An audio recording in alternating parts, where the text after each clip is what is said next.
Have you ever wondered why people always want more in life? The farmer says, if I had a bigger farm, I would be happy. The worker says, if I had more money, my life would be easy.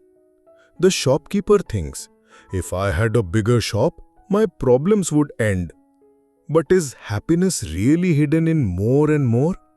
Does life truly become easy with wealth and power? Let me tell you a story of a simple carpenter who found the real secret of happiness. On the edge of a small village, near a dusty road, there was a little hut. In that hut lived a carpenter named Ramdas. Ramdas was hardworking. Every day from morning till evening, he cut wood and made doors, chairs, and small tools. His wife looked after the house and his children helped in little ways. But inside, Ramdas always felt a hole in his heart. He often looked at the king's palace and thought, how lucky the king is, he has gold, servants, and beautiful clothes. If I were the king, my life would be perfect. Slowly, this thought grew stronger. His small hut, his simple clothes, his limited money all started to feel like a burden. He believed he was unhappy because he had too little. One night, after a long day of work, Ramdas was restless. His pockets had only a few coins.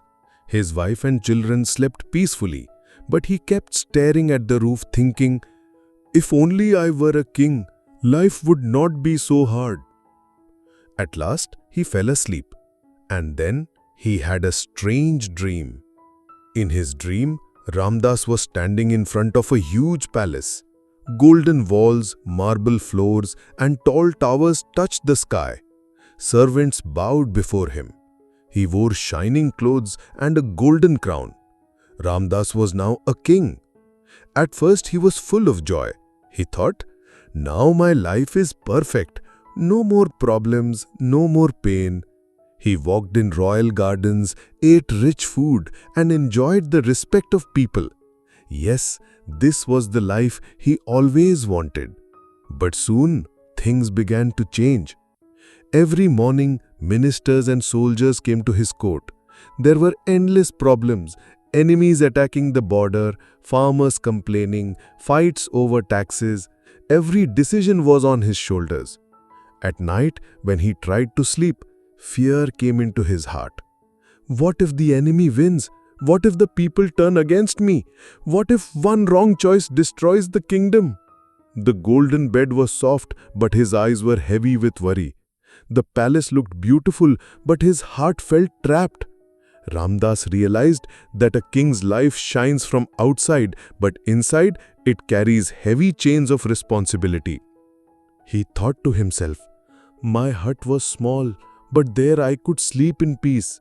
Here I have golden walls but no rest. Day by day, his burden grew. The palace no longer looked like heaven, it looked like a prison. One night, alone in the palace, he cried and prayed, God, I don't want this life anymore. Please give me back my hut, my wife's smile, my children's laughter, and my peaceful sleep. As he prayed, suddenly he woke up. Ramdas opened his eyes. There were no golden walls, no crown. He was back in his small hut. His family was sleeping peacefully beside him. Tears of joy filled his eyes. He whispered, thank you, God. This hut is my heaven. This simple life is my true treasure. From that day, Ramdas never complained again. Every morning, he thanked God for what he had. He worked with a happy heart and lived with peace. The story teaches us something important. Happiness is not in palaces, money, or gold. It is in contentment. If we always chase for more, we will never be happy. But if we see blessings in what we already have, even a small life becomes the richest treasure. Always remember, true happiness is being content with what we already have.